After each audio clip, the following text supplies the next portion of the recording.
छत्तीसगढ़ में शिक्षा व्यवस्था की जमीनी हकीकत अब हाईकोर्ट तक पहुंच गई है और जो तस्वीर सामने आई है वो बेहद चिंताजनक है।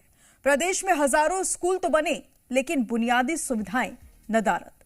सबसे बड़ा सवाल यह है कि क्या सरकार बेटियों की पढ़ाई को लेकर गंभीर है, क्योंकि बिलासपुर हाईकोर्ट ने साफ कहा है कि छात्राओं के लिए शौचालय न होना सीधे सीधे उत्पीड़न है।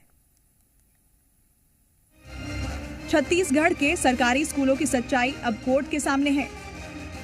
5000 से ज्यादा स्कूलों में छात्राओं के लिए अलग शौचालय तक नहीं है। बिलासपुर हाईकोर्ट ने इस पर कड़ी नाराजगी जताई है और इसे छात्राओं के अधिकारों का उल्लंघन करार दिया है। कोर्ट ने साफ कहा कि शौचालय सिर्फ बनाना ही नहीं, उसका कार्यात्मक होना भी जरूरी है, क्योंकि इन सुविधाओं के अभाव में लड़कियां स्कूल छोड़ने को मजबूर हो रही हैं। यानी सरकार की लापरवाही सीधे बेटियों के भविष्य पर भारी पड़ रही है।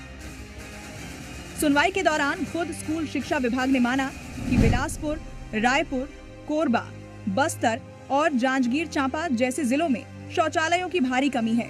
यानी जिन जिलों को विकास का चेहरा बताया जाता है, वहीं बुनियादी सुविधाएं तक अधूरी हैं।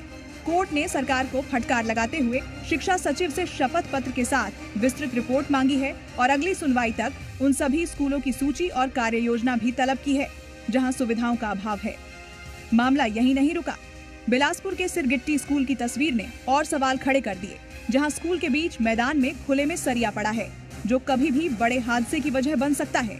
इस गंभीर लापरवाही पर कोर्ट ने जिला प्रशासन और शिक्षा विभाग से अलग जवाब मांगा है। सरकार का दावा है कि शौचालय निर्माण युद्ध स्तर पर जारी है और जर्जर ढांचों की मरम्मत के निर्देश दिए गए हैं, लेकिन सवाल वही है कि अगर हालात इतने खराब थे तो अब तक कार्रवाई क्यों नहीं हुई।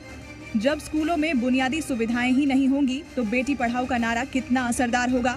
अब देखना यह है कि क्या सरकार कोर्ट की फटकार के बाद जागेगी या फिर बेटियों का भविष्य यूं ही सिस्टम की लापरवाही में उलझा रहेगा। ब्यूरो रिपोर्ट, जडी मीडिया।